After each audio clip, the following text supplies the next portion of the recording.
boa tarde a todos. Sejam bem-vindos a mais esse evento aqui da nossa programação cultural da 7ª Feira do Livro da Unesp. Dessa vez o lançamento do livro Cultura Homeopática. Esse livro, inclusive, ele está à venda hoje aqui no evento, com 50% de desconto. Vocês podem adquiri-lo ao final aqui da apresentação, naquela mesa ali atrás. E ao final também a gente vai abrir para, enfim, perguntas, respostas, se vocês tiverem. Então, vou ler a sinopse do livro, Cultura Homeopática. A homeopatia, desde o século XVIII, desafia a medicina convencional, gerando debates entre adeptos fiéis e críticos científicos. Enquanto uns defendem sua eficácia, outros contestam a falta de comprovação robusta. Sob um olhar sociológico, sua persistência é analisada como fenômeno cultural e objeto da agnotologia.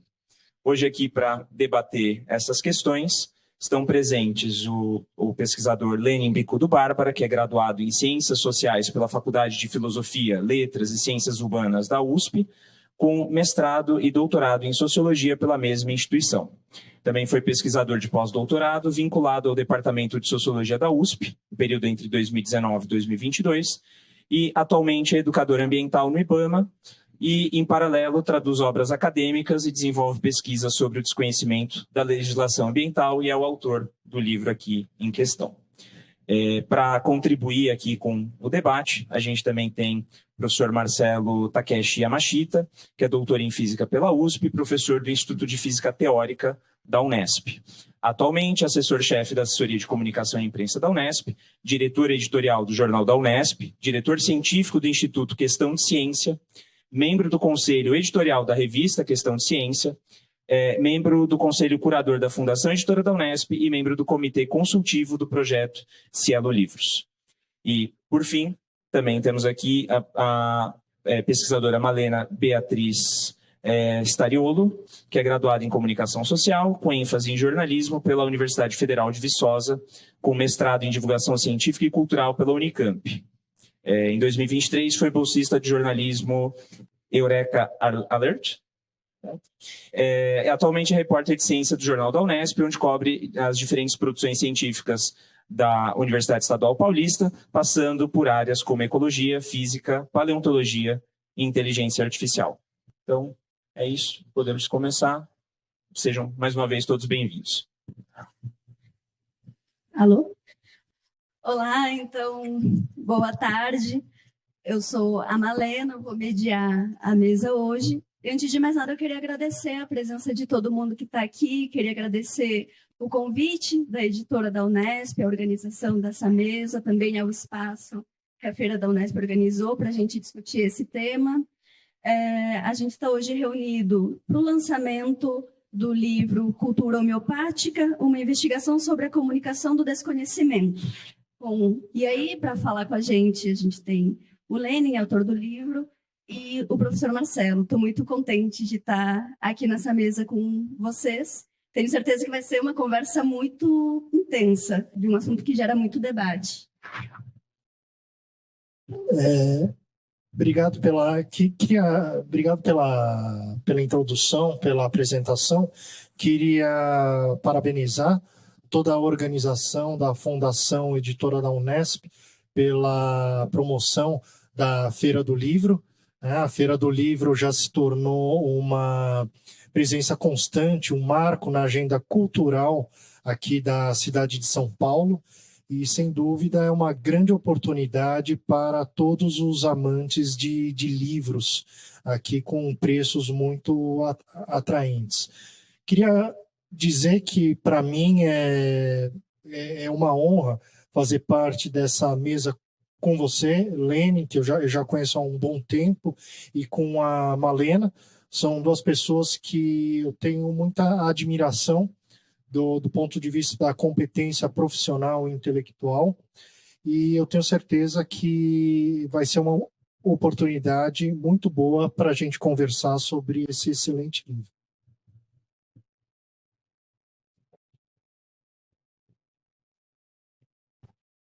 Bom, eu também quero agradecer à editora da Unesp pelo convite para participar aqui do evento. A feira também é um evento fantástico, já cheguei um pouco mais cedo para pegar uns livros também. E agradecer ao Marcelo, Malena, por estarem aqui junto comigo na mesa, e ao pessoal presente. Espero que seja uma discussão interessante para vocês também. Bom, eu, no papel de mediadora, vou roubar uns minutinhos iniciais para falar um pouco sobre o livro que eu tive o prazer de ler. Já foi apresentado uma sinopse, mas eu queria comentar um pouquinho sobre como o Lenin consegue fazer um convite bastante provocativo para a gente realmente mergulhar na história da homeopatia e começar a pensar criticamente toda a trajetória da prática homeopática, que vai desde suas origens, por volta de 1800, na Alemanha, até os desdobramentos ao longo desses séculos, e até chegar num contexto atual, por exemplo, no Brasil, como é uma prática que, apesar de contínuas pesquisas, contínuas evidências de sua ineficácia, ela permanece existindo, permanece fazendo parte da cultura. E aí, uma coisa que eu acho muito interessante do livro do Lenin é que ele se afasta, ele não assume uma análise físico-química, ele não parte desse ponto para discutir homeopatia, que é um ponto que a gente costuma muito ver quando ouve falar de homeopatia, quando debate esse tema. Em vez disso, ele passa para um olhar sociológico, e aí isso nos ajuda a ter uma outra perspectiva. E aí, Lenin, uma coisa também que me chamou muita atenção enquanto eu lia, é que você não dá respostas prontas. Então, logo na introdução, acho que você comenta que não é sua intenção falar a homeopatia não funciona por causa disso, disso, disso. Mas você nos dá as ferramentas para a gente se apropriar delas e entender a crítica que você está fazendo à homeopatia. E aí, inclusive, é algo muito interessante como a gente vai mergulhando em vários detalhes. Como comentei desde a história, mas também a gente passa pelos atores que compõem a homeopatia. Então, a gente ouve sobre o médico homeopata, sobre o papel do farmacêutico, sobre o homeopata leigo. A gente entende, por exemplo, como são feitos os preparados homeopáticos, quais são as referências dos profissionais desse campo e como essas referências se atualizaram ou não.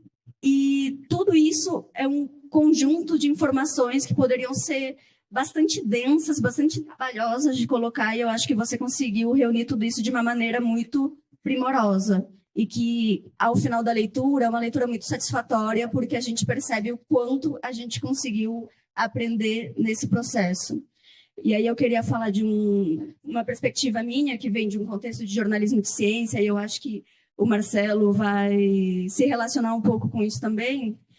Isso é algo muito difícil de fazer. Esse é um dos grandes desafios quando a gente fala de divulgação científica, de jornalismo de ciência, que é como tratar de temas que são densos, que são complexos, que não têm respostas ou frases simples, trazer isso de uma maneira a envolver o público que a gente quer envolver e não só apresentar como listas prontas, mas de uma maneira que o público possa se apropriar do que a gente está fazendo e de uma forma que a gente possa incentivar o pensamento crítico nesse público. E eu acho que tudo isso é feito de uma maneira muito primorosa em todas as páginas do livro, Lenin.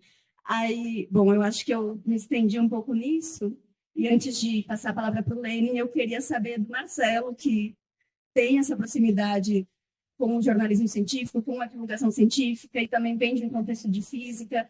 Então, como é um físico ter entrado em contato com esse livro? Como foi a leitura? Como você vê a homeopatia?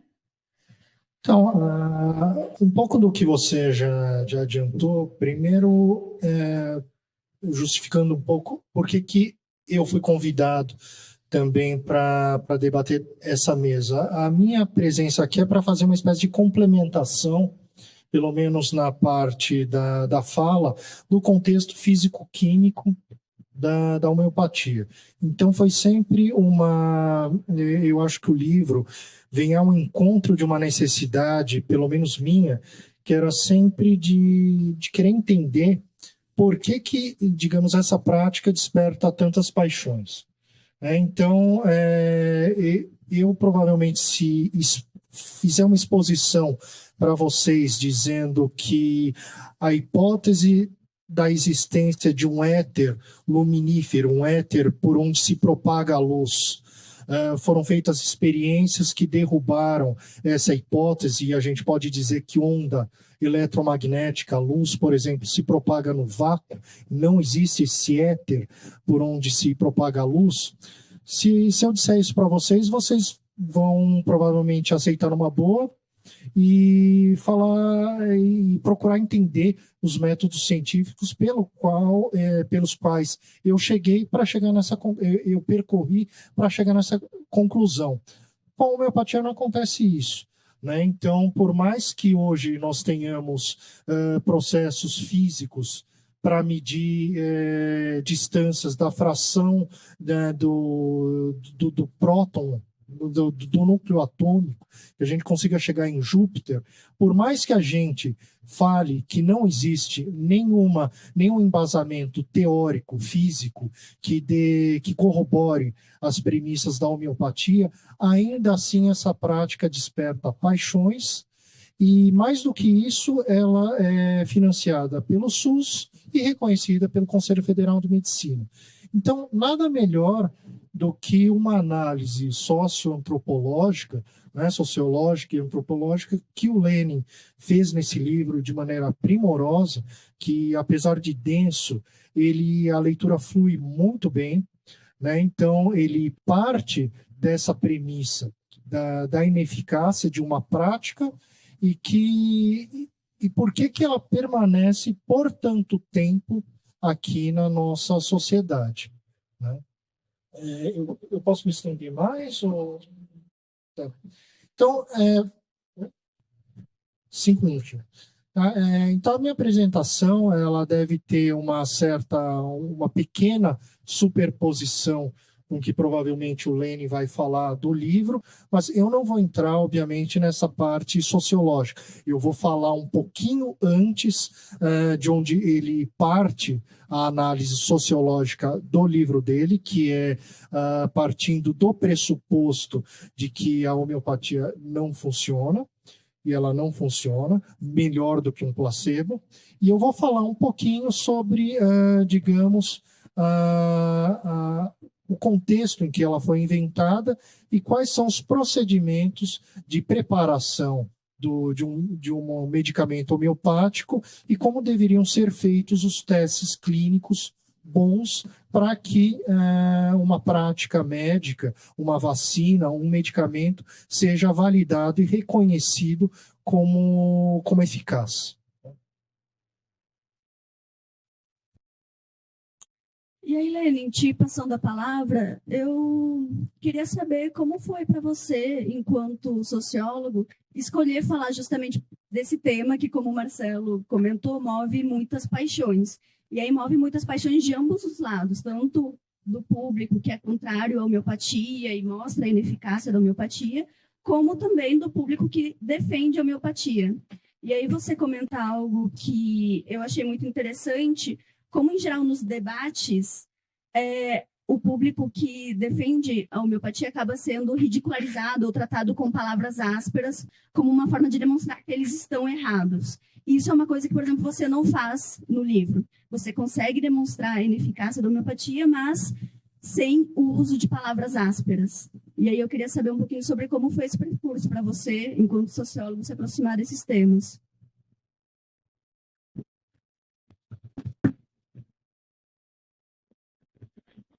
Perfeito, Malena. Está funcionando, né? Ok. Bom, acho que para responder, eu tive uma excelente formação na teoria social clássica, principalmente no pensamento social alemão, que deu um pouco as bases do que a gente chama hoje de sociologia compreensiva. E a ideia, isso exige do sociólogo esse esforço, um pouco no sentido de tentar entender como os agentes imaginam, pensam as próprias ações. Isso é algo que não dá para fazer sem a gente ter um olhar muito atento, muito cuidadoso ao contexto da ação e também a toda a situação, todas as pressões sociais a que o indivíduo está submetido naquele determinado contexto, as alianças, os conflitos em que ele está envolvido e assim por diante. Então, tendência de trazer o olhar para aí, né? Então, como o Marcelo comentou, você também comentou, é muito fácil perceber que a homeopatia é um assunto polêmico, né? Então, a gente tem nos jornais prós e contras, a gente tem essa coisa de que é algo que realmente mexe com as paixões das pessoas. E ao longo da minha pesquisa, né, eu fiz o projeto aí em 2012, 2013, e desde então conversei com muita gente, né, a respeito desse assunto, e mais de uma pessoa já se aproximou de mim para falar, olha, eu sou uma pessoa homeopática, é algo que até menciono no começo do livro, né? Eu gosto de chamar atenção para essa anedota, já aconteceu mais de uma vez com mais de uma pessoa, porque ela ilustra, ela deixa muito claro quão importante que a homeopatia é para algumas pessoas, né? Então, para essas pessoas, para uma pessoa homeopática, a homeopatia é mais do que um sistema médico, é mais do que o produto final, o glóbulo de açúcar de leite que o paciente toma, né? Ela é parte da relação como pessoa, é parte da identidade delas. E, bom, eu compartilho das críticas que acho que o professor, pelo que ele comentou, Marcelo Machita vai trazer aqui em relação à homeopatia, né, de que ela não funciona. E o meu trabalho realmente parte dessa perspectiva de que o ponto de partida é que os preparados homeopáticos, se feitos e prescritos, então, conforme as regras da homeopatia, eles não produzem efeitos terapêuticos específicos, eles não passam de placebo. Só que por mais que a gente se esforce em tentar formular essa crítica de um modo que ela atinja as ideias da homeopatia e não as pessoas dos homeopatas, né? Que é um esforço que a gente tem que fazer, principalmente nas ciências sociais, porque o nosso objeto, né, por assim dizer, são outras pessoas, são outros sujeitos, então faz parte do compromisso de estudo do sociólogo. Por mais que a gente faça esse esforço, o fato é que as pessoas, elas mesmas, elas se identificam com as ideias que têm, né? Isso é algo que transcende bastante a homeopatia, que está por toda parte, né? E então o que o olhar sociológico se ensina um pouco a gente a prestar atenção justamente a essa situação social do homeopata, que frequentemente está numa posição difícil, precária, né, em que ele sente a necessidade de sustentar uma ideia que, em última análise, não dá para sustentar, né, de provar uma coisa que não pode ser provada. Então, por mais que o homeopata acredite no seu íntimo que a sua teoria, a sua doutrina está muito bem fundamentada, ele também sabe, faz parte da experiência dele, que assim que ele sair dos círculos de homeopatas, né, então da bolha homeopática, se a gente for usar essa expressão que está um pouco mais na moda, assim que ele sair daí, as ideias que ele apresenta vão ser rejeitadas, desprezadas, em muitos casos ridicularizadas. Faz parte um pouco da experiência do homeopata. E é uma reação muito humana diante disso, desenvolver mecanismos de defesa para isso, né? Então, o argumento principal do livro é que um dos componentes centrais, então, para explicar por que tantas pessoas ainda ignoram o fato de que os glóbulos de lactose, os glóbulos de açúcar de leite, são um produto final que chega ao paciente, né? De que eles não são, no fim, a cura que os homeopatas prometem ser, né? Então, um componente central disso é a cultura, muito rica, muito diversificada, muito criativa mesmo, que os homeopatas criam em torno desses glóbulos, que eles compartilham entre si. Então, isso inclui justificativas, racionalizações, o jargão, porque os homeopatas falam numa linguagem que é muito peculiar, que você tem que aprender, né, acostumar a entender o jargão, as narrativas, as alianças, as redes que eles criam, e até mesmo as controvérsias que aparentemente dividem os homeopatas, mas que também ajudam a unificá-los em um certo sentido, né?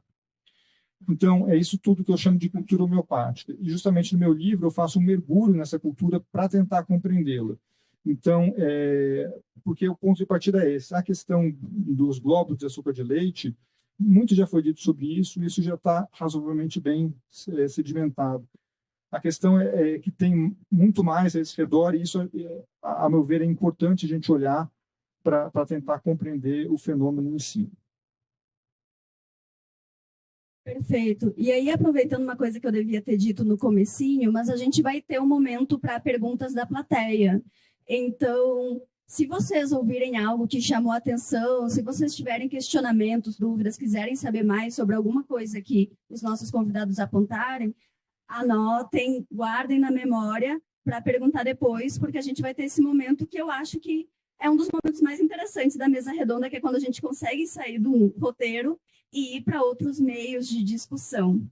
Mas aí, antes da gente aprofundar nisso, queria voltar para o Marcelo, para a gente realmente... Acho que todo mundo ou conhece alguém, ou já ouviu falar de homeopatia. Acho que esse não é um tema novo para ninguém aqui. Mas, já que temos um físico na mesa, Marcelo, você pode falar um pouquinho mais sobre o que é a homeopatia e por que ela não... Qual é a ineficácia da homeopatia? Falar um pouco sobre os processos de produção do preparado homeopático. Então, a homeopatia ela surge no fim do século XVIII, numa época em que a medicina ainda não tinha clareza de que micro-organismos causavam doenças e muitos dos procedimentos que eram utilizados para, entre aspas, curar as pessoas eram sangrias e administração, por exemplo, de metais pesados, mercúrio, por exemplo. Então, os tratamentos não só não curavam, como eles matavam as pessoas, faziam mal nas pessoas, para as pessoas. Então, nesse contexto é que Samuel Hahnemann cria a homeopatia.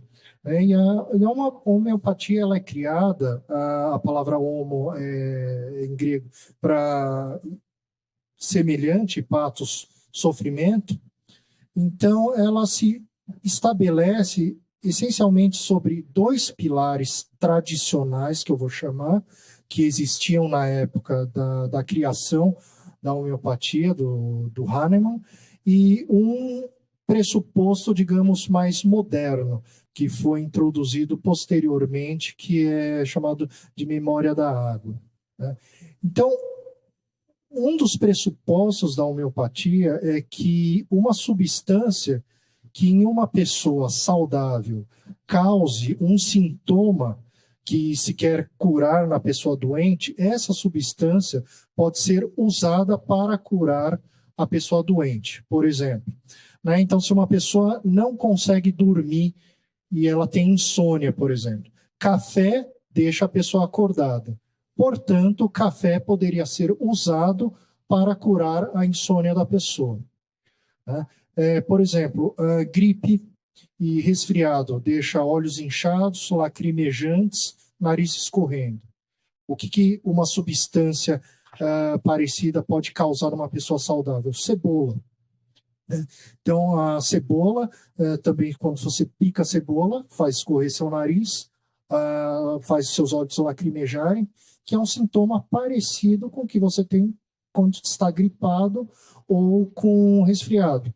Portanto, segundo Hahnemann, cebola, o nome é Allium cepa, poderia ser usada para curar gripe e resfriado, né? Então, tudo isso aí é baseado nos sintomas, na parte visual do que a pessoa estava sentindo, porque na época, né, ele, inclusive, é mencionado no livro, Hahnemann achava que não era possível você acessar a parte interna do corpo humano, né? E essa suposição que ele faz já cai por terra logo alguns anos depois com a invenção do estetoscópio, né? Então, esse primeiro pilar do semelhante utilizado, a substância que causa o sintoma semelhante pode ser usado para curar a enfermidade, é um dos primeiros pilares da homeopatia. Agora, o segundo pilar é que, obviamente, na cabeça dele não fazia sentido, seria um absurdo você administrar café para um insônia, que isso aí ia deixá-lo mais acordado. Então, entra o segundo pilar da homeopatia, que são as diluições infinitesimais, né? Então, não é qualquer quantidade de café que pode ser usada para curar um insônia, por exemplo, mas soluções tão diluídas a ponto de não ter uma única molécula de cafeína naquele preparado homeopático, né? Então, seria o equivalente, por exemplo, a você pegar uma xícara de café e diluir essa quantidade de café num recipiente, num volume de água do tamanho da Via Láctea, por exemplo, Quer dizer, não sobra absolutamente nenhuma molécula do princípio ativo no preparado homeopático. Então, se vocês chegarem algum dia numa farmácia homeopática e virem um monte de vidros de remédios homeopáticos e tirarem os rótulos daqueles preparados homeopáticos, não existe nenhum procedimento químico ou físico que consiga distinguir qual medicamento é aquilo que estava colocado antes de você retirar os rótulos. Não existe. Por quê? Porque é somente água. Então, é somente água ou aquelas bolinhas de açúcar, onde eventualmente são aspergidas a água daquele preparado homeopático. Então, esses dois pilares são aqueles que surgem com a criação da homeopatia com Hahnemann. Uma hipótese que também não faz sentido nenhum, mas foi uma tentativa de explicação do porquê, eventualmente, esses preparados homeopáticos fariam algum efeito, foi que a água em contato com esses princípios ativos, ela guardaria uma memória desses princípios ativos. Então, a água teria uma memória, e essa memória seria despertada quando você balança vigorosamente o preparado homeopático para, digamos, isso é chamado de sucção, pelos homeopatas, quando você, ao balançar vigorosamente, despertaria, nas palavras do Hahnemann, o espírito da substância daquele seu preparado homeopático.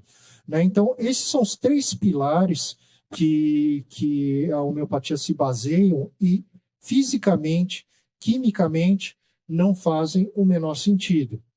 Então, você pode imaginar que talvez na época fizesse algum sentido, porque você tinha preparado, tinha sangria, você tinha administração de metais pesados, você administrar algo inerte, quer dizer, você fazer zero é melhor do que você fazer coisa negativa. Então, talvez, na época, tivesse alguma explicação que fizesse sentido para as pessoas. Mas, com o desenvolvimento da ciência, de tudo que a gente sabe hoje, teria que ter uma reformulação da física, da química e da biologia para que tivesse alguma plausibilidade esses pressupostos homeopáticos.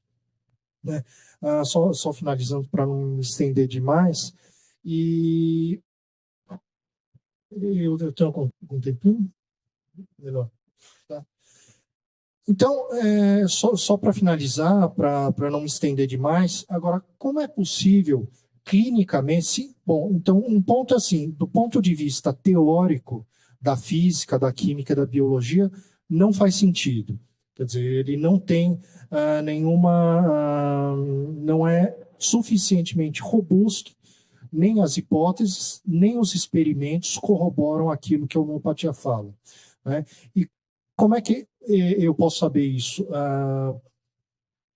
São feitos experimentos, se do ponto de vista teórico não faz sentido, do ponto de vista clínico também não faz. E como é que eu sei que do ponto de vista clínico não faz sentido a homeopatia? Eu digo que ela não tem eficácia. Porque eu tenho o melhor teste clínico que pode ser feito de um medicamento, de uma vacina, é um teste que a gente chama de duplo cego randomizado. O que significa isso? Quer dizer que para você testar a eficiência de um tratamento, de um medicamento, de uma vacina, você tem que separar uma população suficientemente grande, um número grande, milhares, milhões de pessoas, digamos, em dois grupos. Um que vai receber o tratamento, aquele que você quer testar, e um segundo grupo que vai receber um tratamento inerte, um placebo, por exemplo. E essas pessoas que ficam em cada um dos grupos têm que ser a mais diversas possíveis.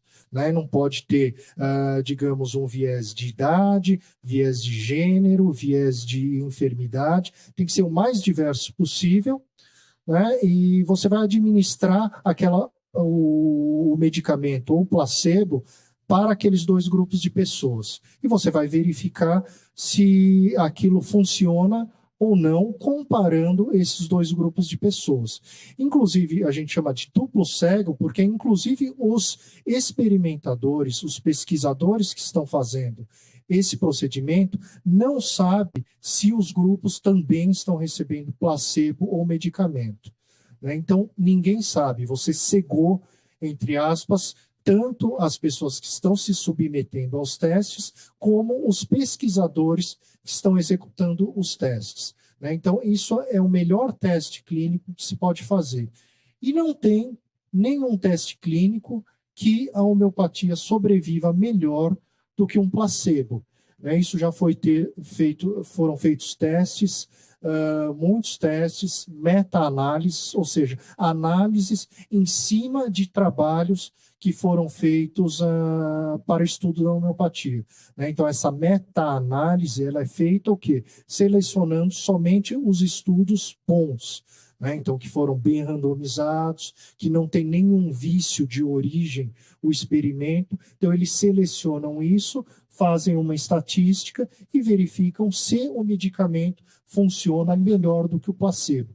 Para dizer que é eficiente, ele tem que funcionar melhor do que um placebo. E não funciona melhor do que um placebo, né? E, então, a partir disso, é de onde parte o livro do Lênin, né? Então, já que não funciona, por que então permanece por tanto tempo na sociedade, é reconhecido pelo Conselho Federal de Medicina e é financiado pelo SUS também? Sim. E aí eu acho que a gente cai num ponto interessante, que está inclusive no subtítulo do livro, que é a comunicação do desconhecimento. Então, uma das linhas de pesquisa que Lenin dialoga é a sociologia do desconhecimento, a sociologia do conhecimento e do desconhecimento.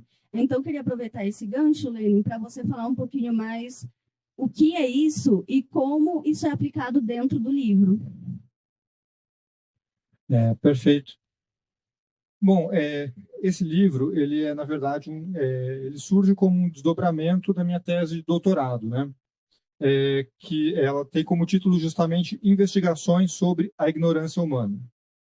O livro, ele é, para ser mais exato, ele é uma versão adaptada, ampliada e, em muitos sentidos, aprimorada do texto de 2 capítulos da tese.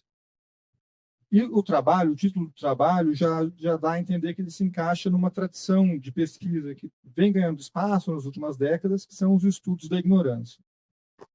Então, a questão básica dos estudos da ignorância que está colocada é justamente porque nós não sabemos o que nós não sabemos, para resumir da melhor maneira possível, né?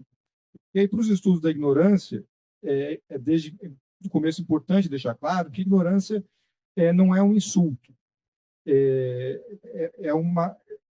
Em primeiro lugar, é uma simples consequência do fato de que nós não somos criaturas oniscientes. Então, sempre vai ter coisas que a gente não vai saber.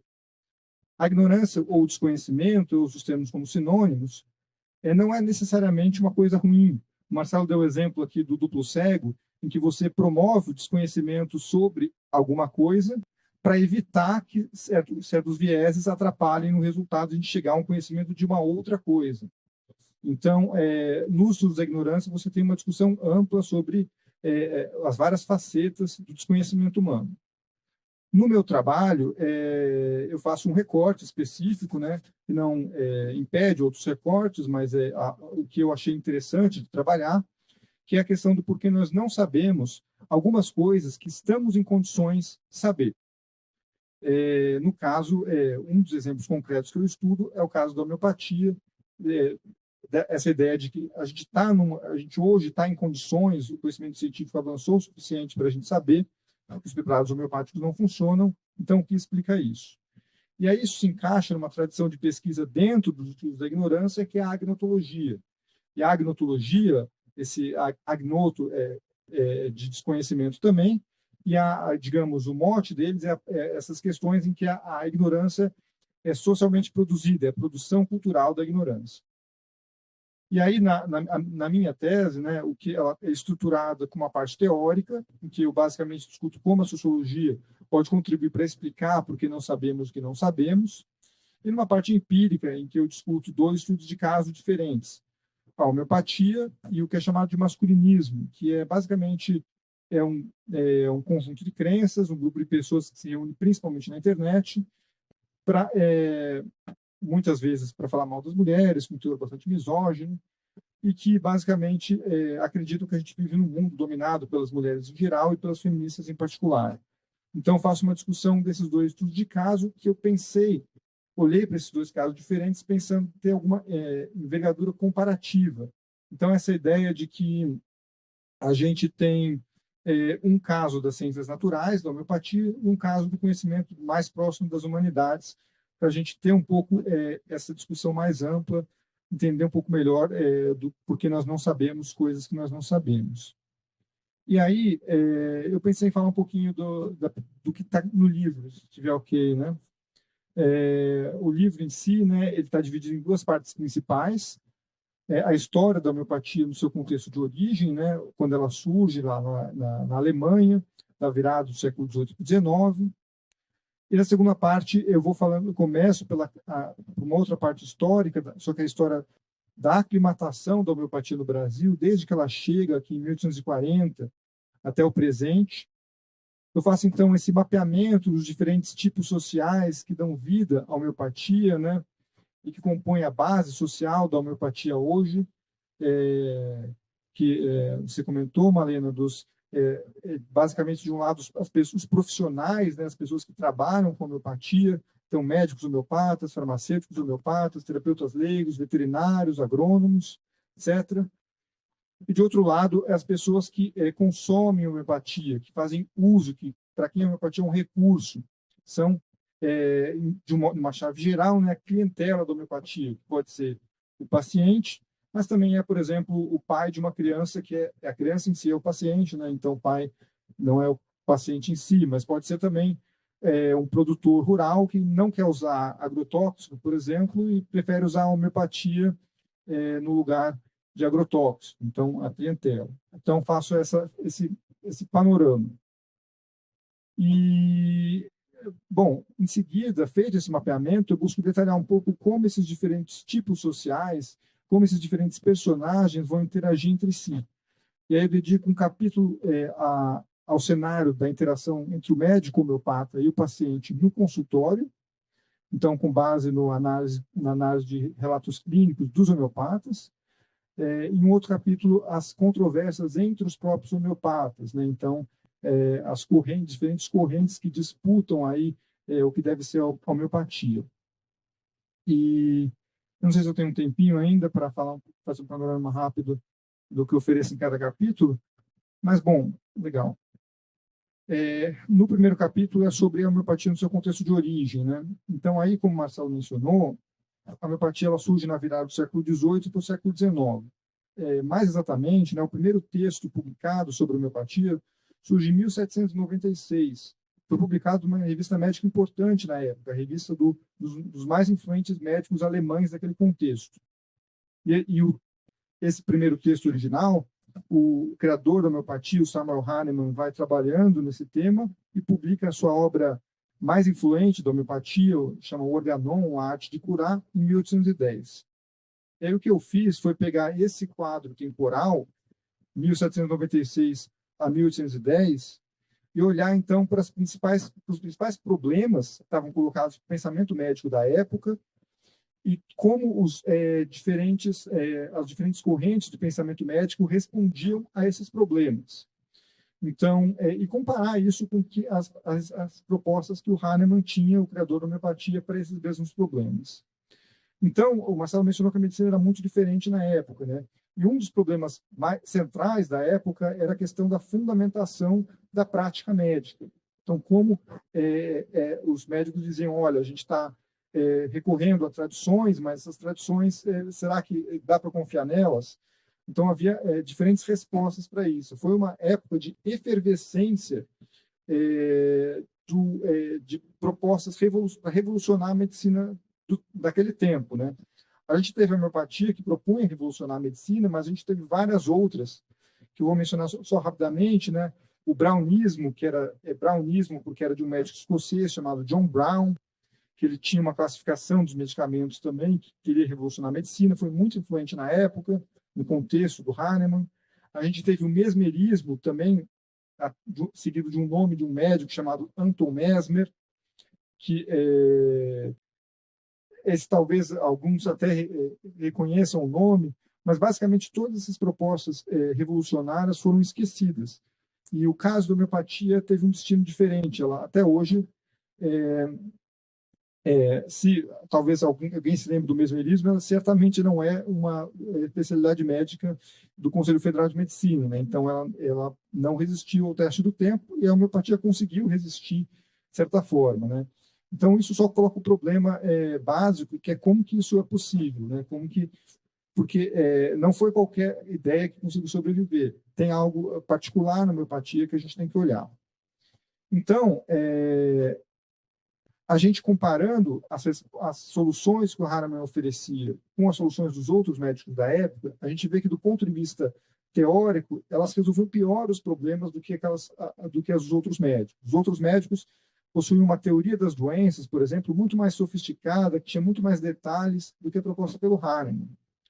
Só que, na prática, como a medicina era muito precária, a gente não tinha conhecimento básico de microbiologia, por exemplo, do funcionamento do corpo humano, a gente não tinha nem antibióticos, a gente não tinha quase nada do que a gente reconhece hoje como medicina.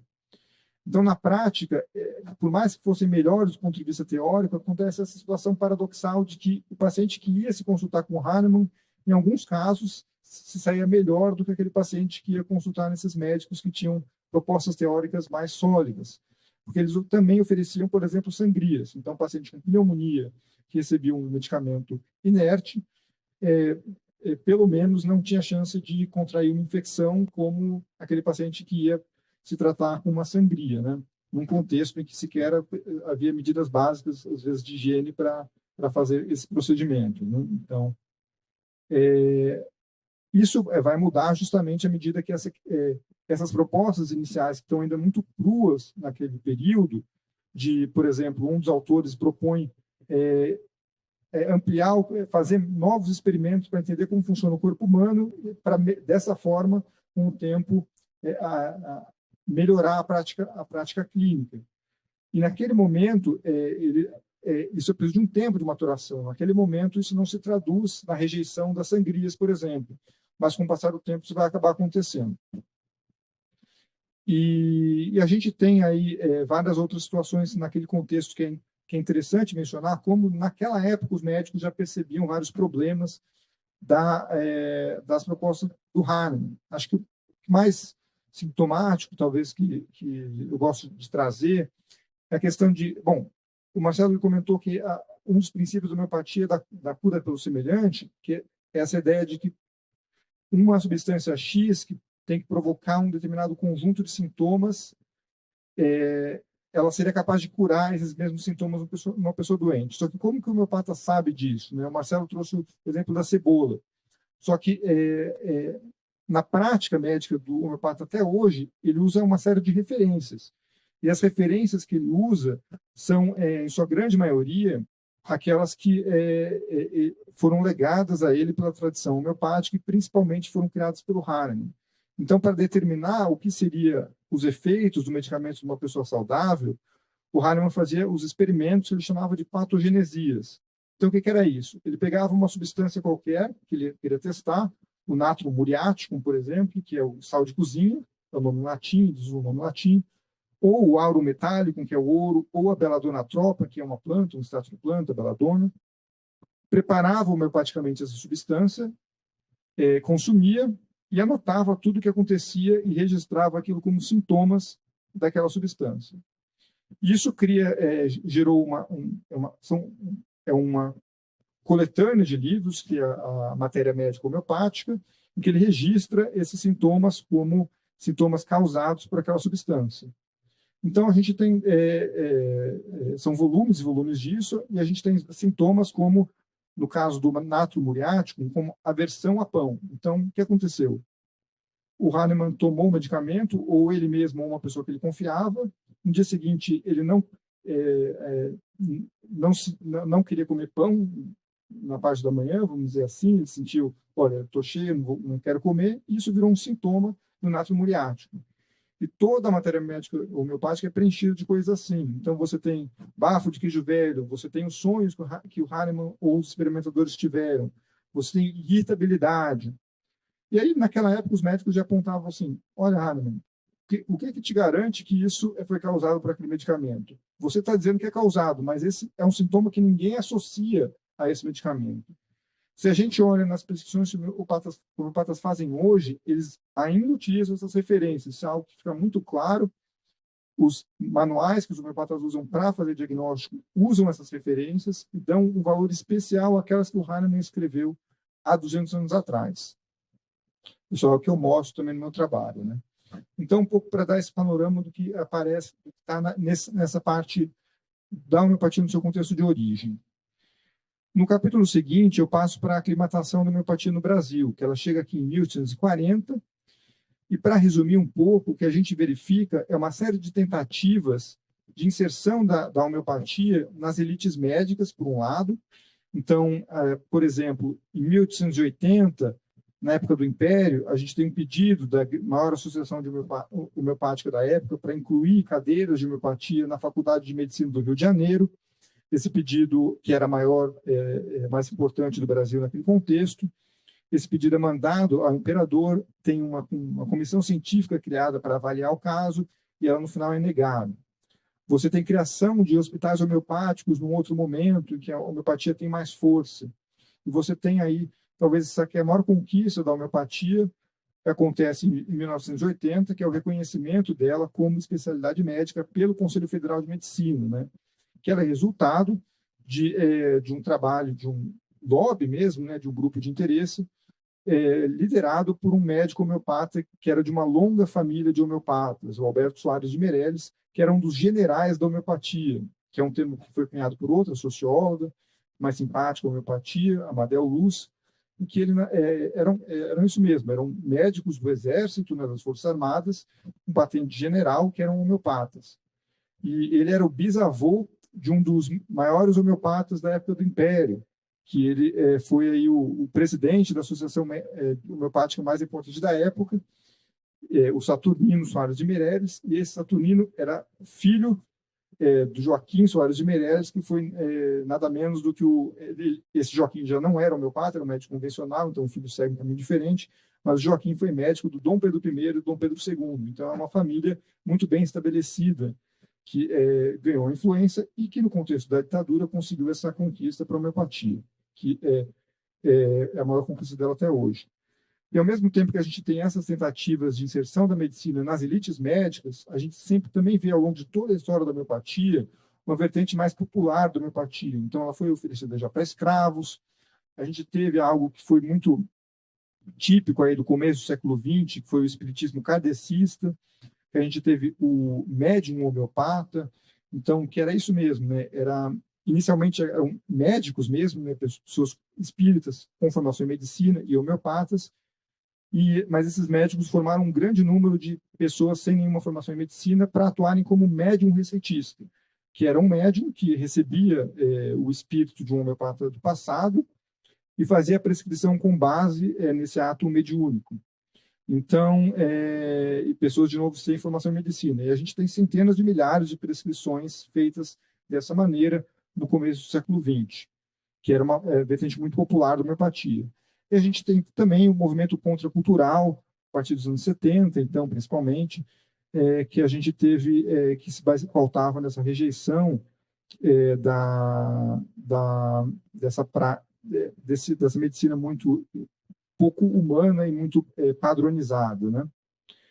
E eu vou um pouco mostrando essas indas e vindas da homeopatia, momentos que ela ganhou mais força, que ela perdeu força, e chega no momento presente que ele é marcado pelo esse gesto de reconhecimento simbólico, que é o reconhecimento do Conselho Federal de Medicina, que ele permite que as homeopatias ganhem espaço também, inclusive, nas universidades, né? E hoje o que a gente vê, que é o que eu faço no último capítulo, né, que é um pouco como a corrente, vão se criando diferentes correntes para legitimar a homeopatia no âmbito, também no âmbito das universidades, que a gente tem principalmente o que eu chamo de corrente culturalista, que usa os referenciais teóricos das humanidades, das ciências humanas, por um lado, e que se apoia em alianças com intelectuais que dominam essas referências. E, de outro lado, a gente tem a corrente cientificista, que são os homeopatas que se esforçam em provar a validade da homeopatia, fazendo o que eles são estudos científicos e publicando isso que eles argumentam que são provas científicas eficazes da homeopatia, que acabou saindo na maioria em revistas que são só de homeopatia, né, só de medicina alternativa, e que se a gente olha de perto, a gente começa a ver alguns dos problemas nesses estudos, né, mas que eles já usam uma linguagem muito mais próxima das ciências naturais. E aí, acho que só para fechar, né, eu também faço essa discussão com a questão da relação do ambiente da clínica, que acontece quando o médico homeopata interage com o paciente, que é justamente esse elemento que é a atenção que o médico homeopata dá ao paciente, que ela responde uma demanda perfeitamente legítima do paciente, né? Muitos de nós aqui já tiveram essa experiência de ir para um médico convencional, a gente tem uma consulta de 10 minutos, que o médico mal olha na nossa cara, né? Ele olha mais os exames, não olha para a gente, às vezes faz pouco caso das nossas perguntas, em alguns casos tem médicos que zombam da ignorância do paciente, vamos dizer assim, existem muitos relatos desse tipo, e a experiência com o médico homeopata é muito diferente, é um médico que escuta, que presta atenção. O que a gente tem que ter em vista é que mesmo essa atenção, ela tem um outro lado, que é o homeopata também presta atenção ao paciente, em parte para satisfazer essa demanda, mas em parte também porque ele precisa ouvir o paciente para colher quais são os sintomas que ele tem e comparar aquilo com o texto que o Hahnemann escreveu há 200 anos atrás. Então, numa prova de exame de título para médico homeopata, então, para você poder dizer que é um médico homeopata, você tem que ter esse título, e para ter esse título, você tem que fazer uma prova e fazer um curso de homeopatia, já sendo médico, só para médico. E nessa prova, você tem esse exame que consiste em você ter um relato clínico e dizer qual que deve ser a prescrição homeopática correta para esse caso. E esse exemplo que eu dei do sal de cozinha, da aversão a pão, é um exemplo que estava numa prova de homeopatia que formou médicos. Então, ele tem que saber qual seria a homeopatia correta para esse paciente, mas isso implica isso, implica ouvir tudo que o paciente disse, encontrar naquela fala palavrinhas-chave para eles conseguirem, no fundo, reduzir o paciente àquilo que já estava no texto do Hahnemann há 200 anos atrás. Então, esse é um pouco o escopo do livro. E só acho que para fechar mesmo, embora eu faça esse olhar detalhado sobre a homeopatia, né, um pouco da ideia, justamente, que se baseia nessa minha tese, no trabalho doutorado, é que essas questões da ignorância, elas vão além da questão da homeopatia, né? Então, eu estou seguindo um pouco, tentando seguir a inspiração dessa ideia que está muito presente na obra do autor sociólogo que acho que é a maior influência, o sociólogo alemão Georg Simmel, que era tentar de ver no singular o universal. Eu acho que é um pouco essa ideia que eu tento trazer. A gente está olhando para o desconhecimento. O desconhecimento não é uma coisa dos outros, né? Então, esses mesmos mecanismos que estão aí também estão, até em muitos estudos que se apresentam como científicos, que esses podem ser publicados em revistas, às vezes melhores, mas que a gente pega influência digital dizendo, olha, eu tenho um estudo que prova que esse suplemento é muito bom para isso, para aquilo. E, na verdade, eles não têm uma história como tem a homeopatia, mas têm os mesmos problemas que a gente verifica no caso da homeopatia, né? Então, o desconhecimento não é uma coisa dos outros, é uma coisa que faz parte da condição da existência humana, né? Então, lembrando esse ponto. Perfeito, Leane, obrigada. Eu acho que vocês aqui da mesa conseguem ver, mas eu preparei um monte de perguntas, só que agora eu queria abrir para a plateia. Então, se vocês tiverem perguntas, a prioridade é de vocês. E se não, eu vou tocando aqui. Mas aí queria saber se alguém até agora quer perguntar algo, quer saber mais sobre algum assunto, algum tema que o Lênin levantou, que o Marcelo comentou. Agora foi. Tá, boa tarde. Então, pegando essa questão do cultura, que está no título, e o que o Gui falou, a relação pessoal do homeopata com o paciente, Isso que você falou também da prática homeopática associada a círculos espiritualistas, místicos, às vezes, né? E também das camadas mais populares. Eu reflito muito, desde que entrei em contato com o trabalho, da questão de como as pseudociências muitas vezes atuam como mecanismos de colonialismo epistêmico, né? De certa forma, porque eu vejo muito a homeopatia infiltrada. Quem antes era benzedeira teve que se tornar fitoterapeuta e depois atuar também fazendo homeopatia, né? E tem várias outras questões, por exemplo, a grande polêmica das constelações familiares, né? Que é um ramo do saber, por assim dizer, né? Que além de atrasar a justiça restaurativa no Brasil, afirma que vem de culturas afro-originárias, enfim. Então, tem toda essa questão da apropriação e do apagamento, né, da pseudociência que marginaliza, né, quem ela colonializa. Né? Quando precisa, joga para o pseudo. Quando convém também, vem trazer aquele verniz científico e mercadológico, né, para se apropriar. Então, eu não vejo essa reflexão especificamente no livro, claro, mas fala dessa questão cultural e eu acho que queria que vocês comentassem um pouco se vocês acham que tem esse viés, né, se você olhar para a eugenia e várias outras questões de pseudociências como colonialismo epistêmico e físico. Claro, não sei. Bom, obrigado pela questão. De fato, é uma questão que não aparece, mas a gente, conversando com as pessoas, eu tenho ouvido mais de uma vez, né, a ideia de falar, não, mas a homeopatia é um conhecimento tradicional, né? Aí a gente tem que explicar.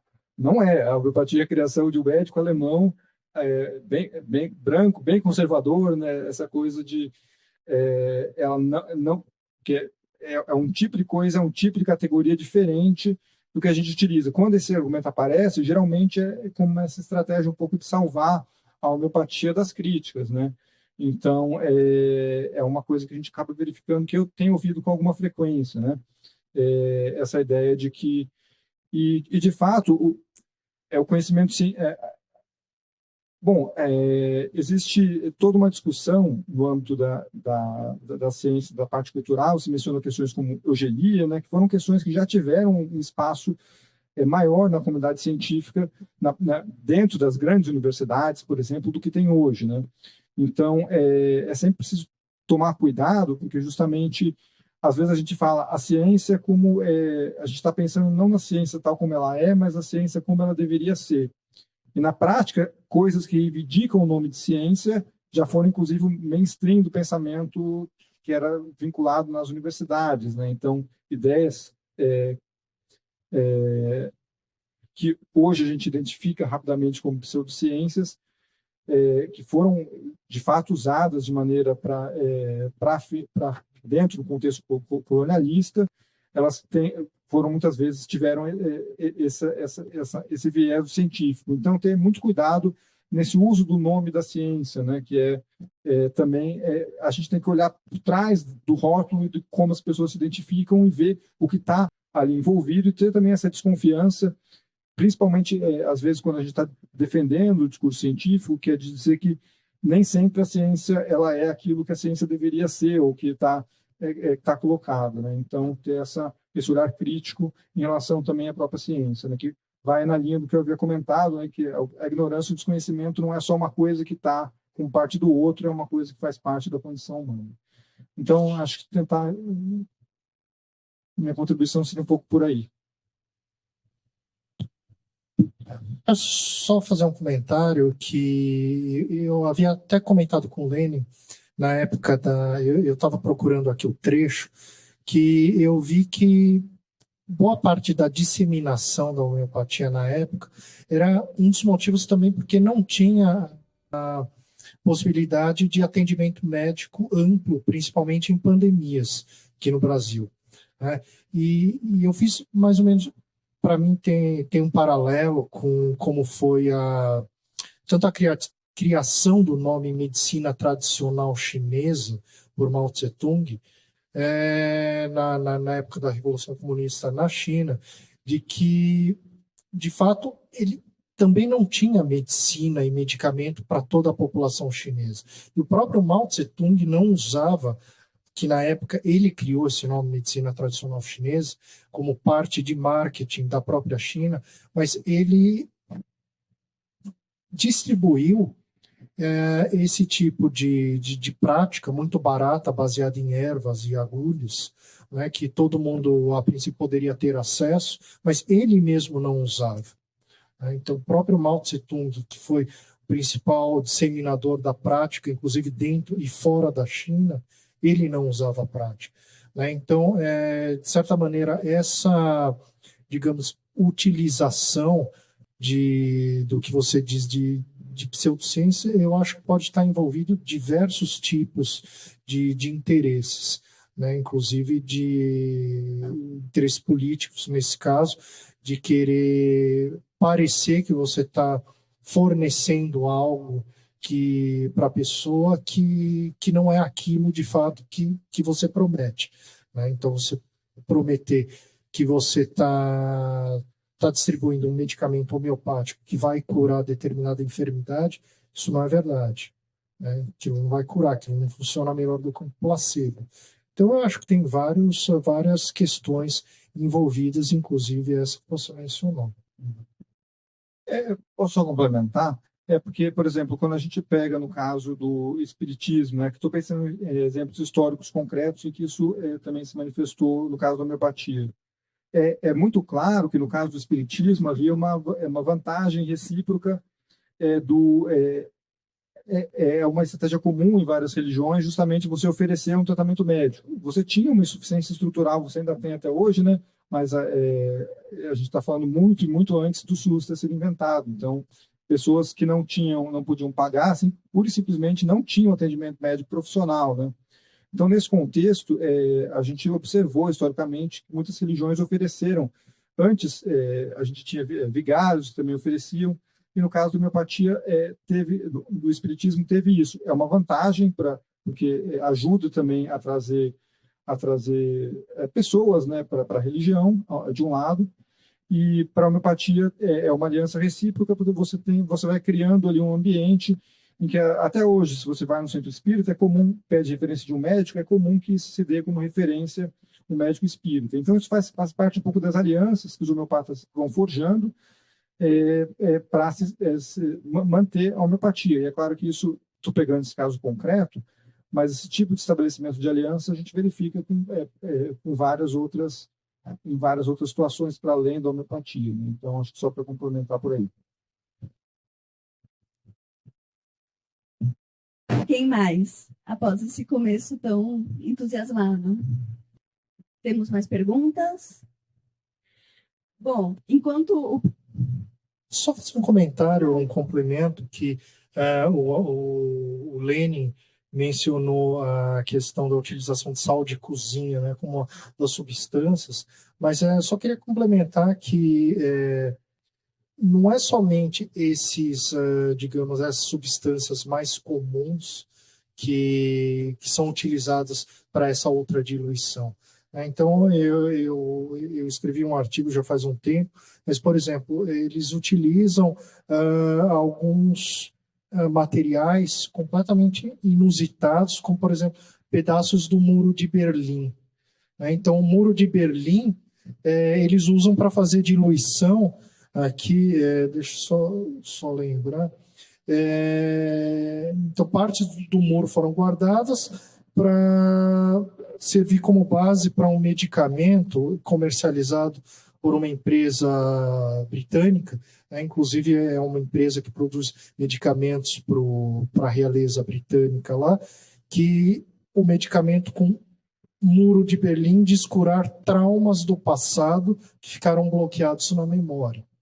Então, eu acho que tem outro aqui, cocô de cachorro também, né, que é utilizado aqui, não é qualquer cachorro, é um cachorro mestiço alimentado com rumen de vaca. Né, ele serve para curar alergia, dor no quadril e complexo de inferioridade. Então, quer dizer, esse tipo de utilização, inclusive o Lenin coloca que alguns medicamentos se propõe a curar, digamos, a predisposição ao crime, né? Então, essas questões sociais, para mim, já devia ser uma configuração de redução ao absurdo de que algo assim faz o menor sentido de estar, por exemplo, no SUS, né, e gastar dinheiro do erário para financiar esse tipo de prática.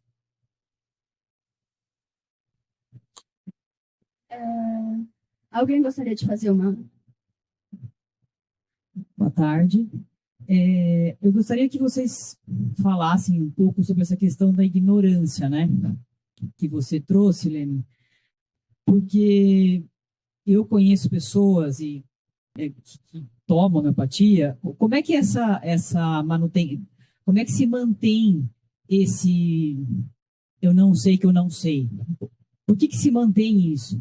Porque a gente tem pessoas, você pode falar, uma população que não entende muito bem, que não tem tratamento, mas tem muita gente que tem conhecimento, que tem cultura, que tem um conhecimento científico e que acredita na homeopatia. Então, quais são as questões, sei lá, sociológicas que poderiam explicar as pessoas continuarem acreditando nisso, mesmo essas que, vamos dizer assim, têm mais conhecimento?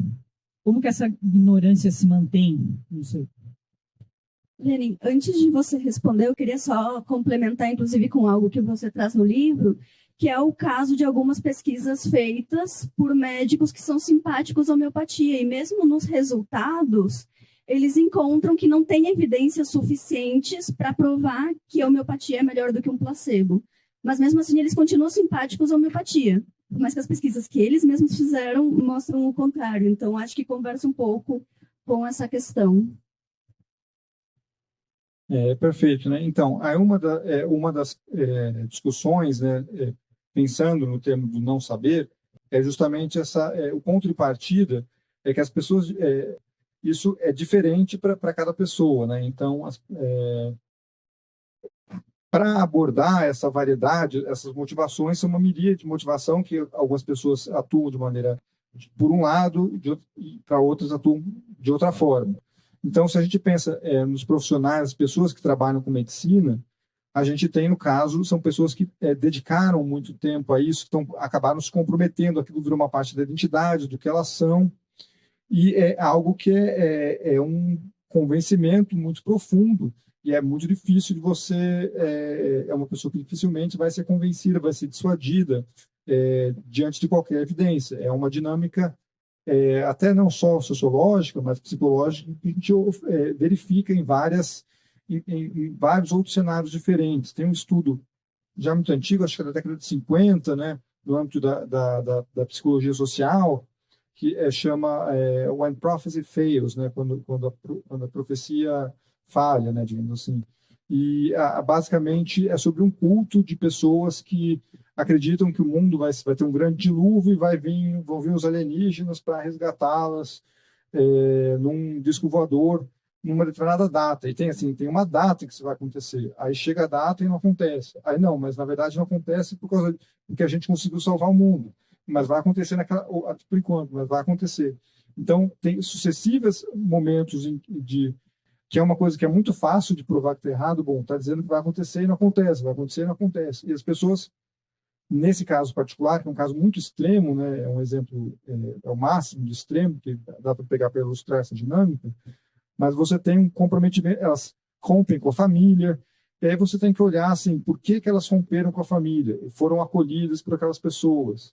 Então, é sempre uma coisa que você tem que olhar com muito detalhe, né? No caso do médico homeopata, é algo que a crença na homeopatia faz parte do dia a dia dela, ela interiorizou algo muito pessoal.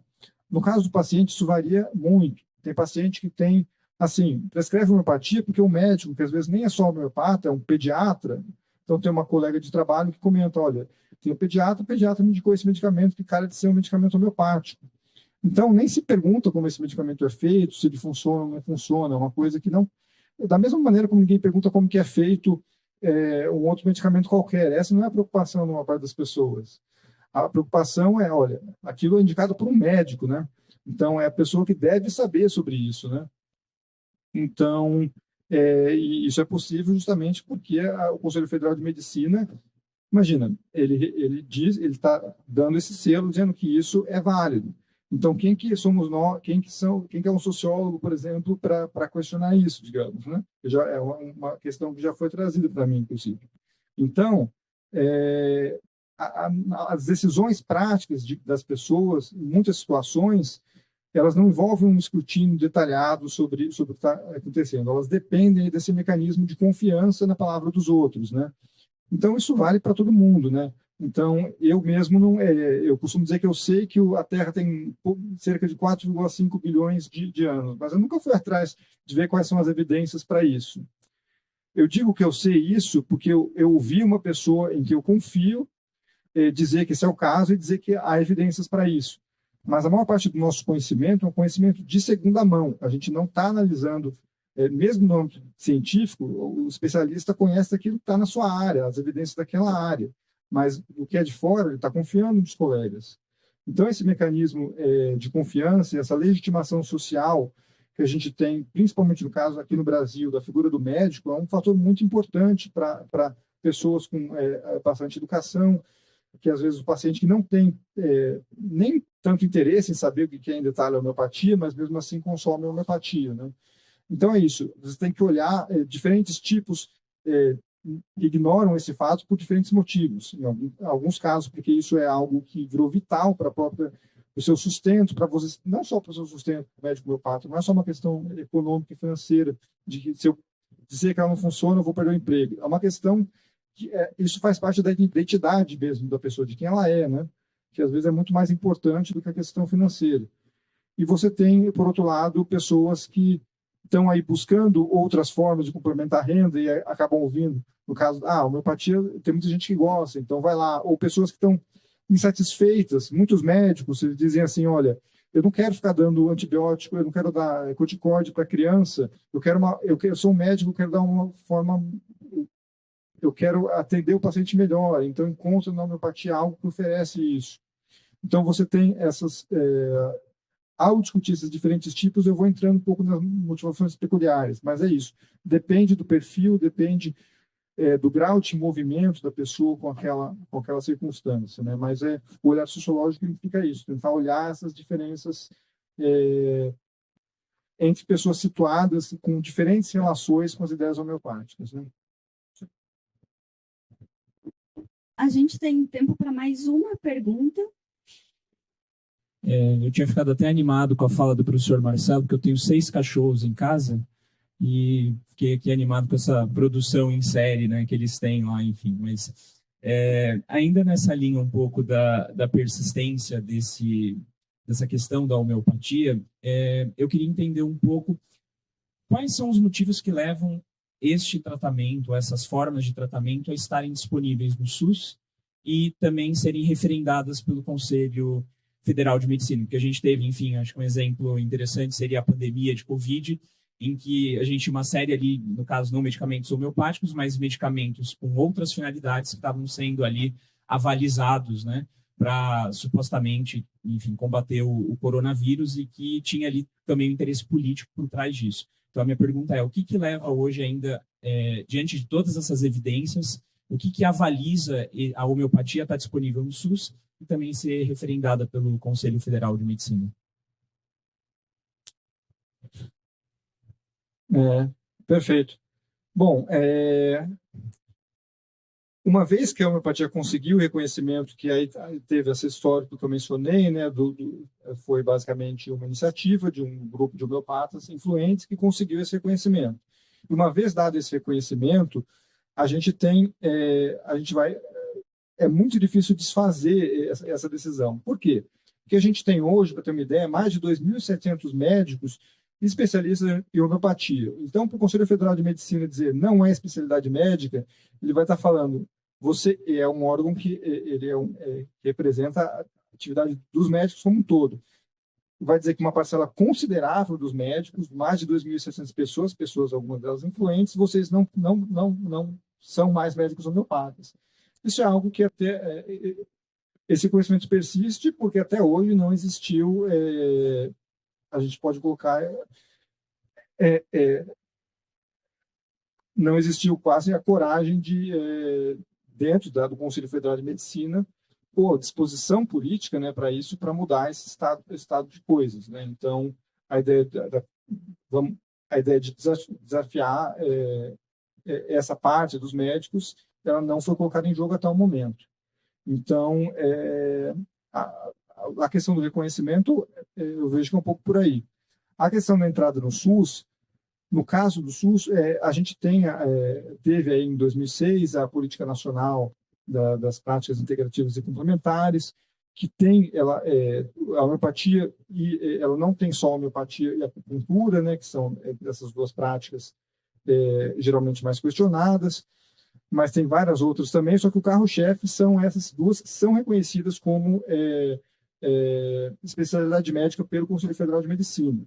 Então, também nesse ponto, é um trunfo muito grande que os homeopatas têm até hoje para conseguir colocar a homeopatia no SUS, esse reconhecimento. E aí você tem essas experiências concretas. Então, quando chega o gestor público que vai decidir o que vai oferecer naquela unidade, o que não vai oferecer, você tem essas experiências concretas. Então, a gente vê entrevistas com gestores públicos que trabalham com homeopatas. Eles falam assim, olha, eu recebo reclamação do atendimento de quase todo médico. Do homeopata, quase ninguém reclama, porque ele atende muito bem.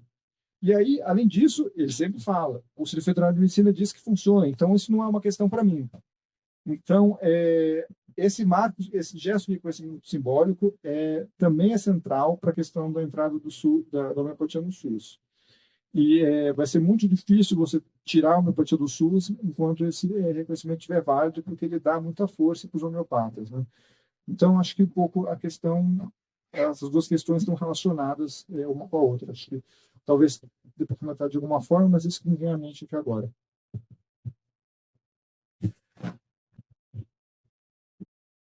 Quem quiser, a gente ainda tem tempinho para mais uma pergunta. Dá para estender um pouquinho mais se tiver alguma pergunta da plateia, né?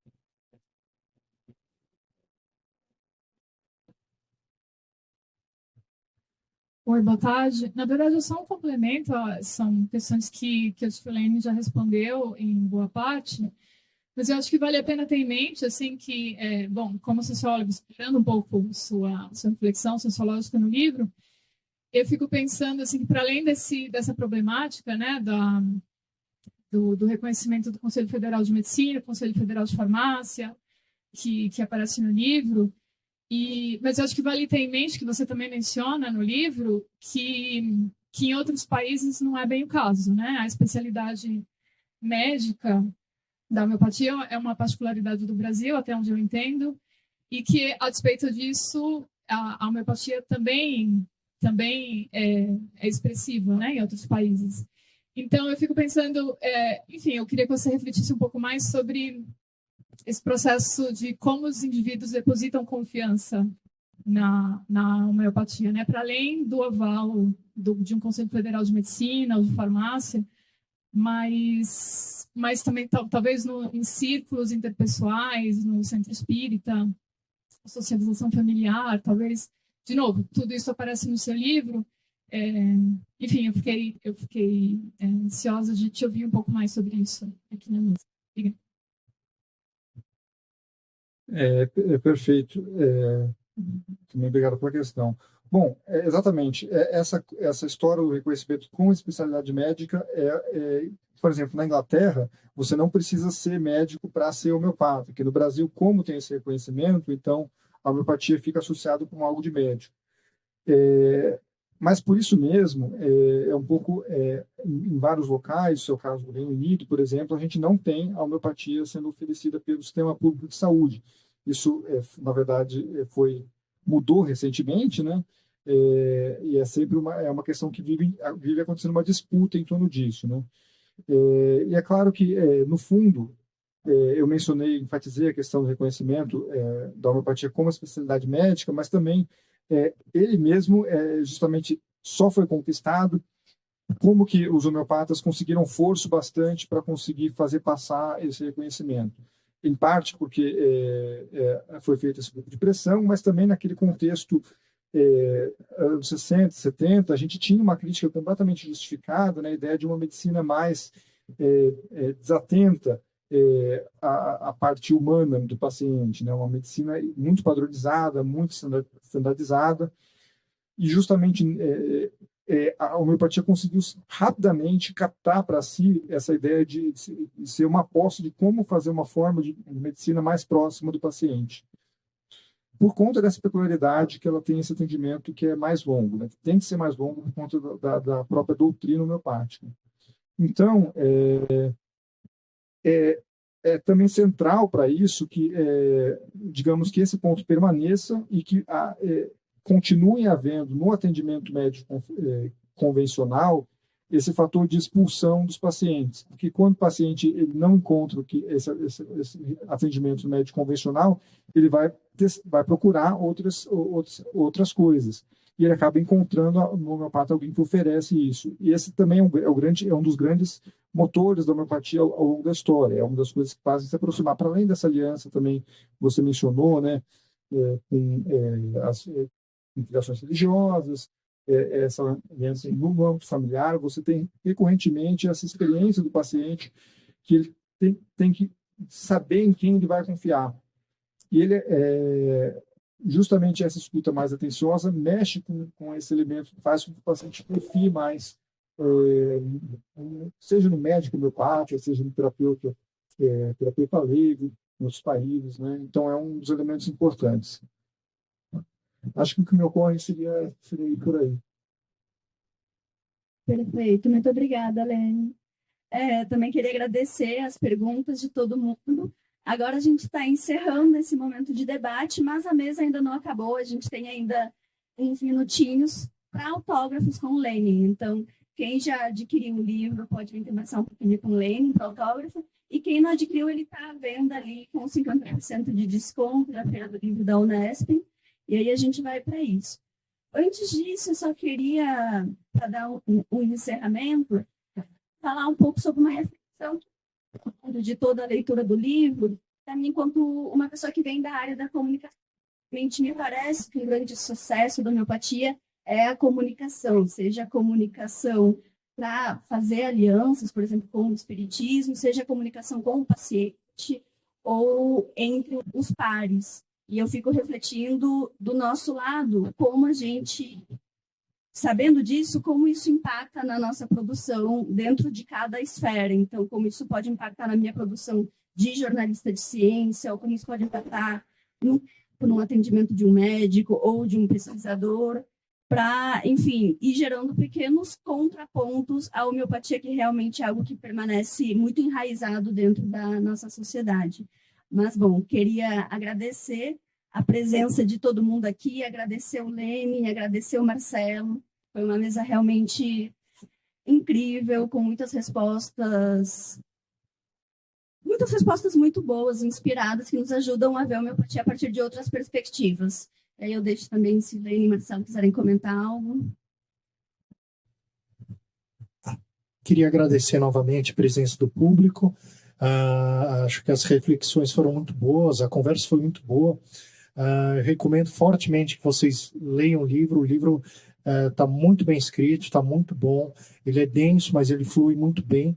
E, mais uma vez, obrigado pelo convite, e depois vou pegar o meu autógrafo também. Obrigado. Vou ficar envergonhado, né? Mas agradeço também a presença de vocês, e mais uma vez ao pessoal da Unesp por organizar a mesa. Obrigado.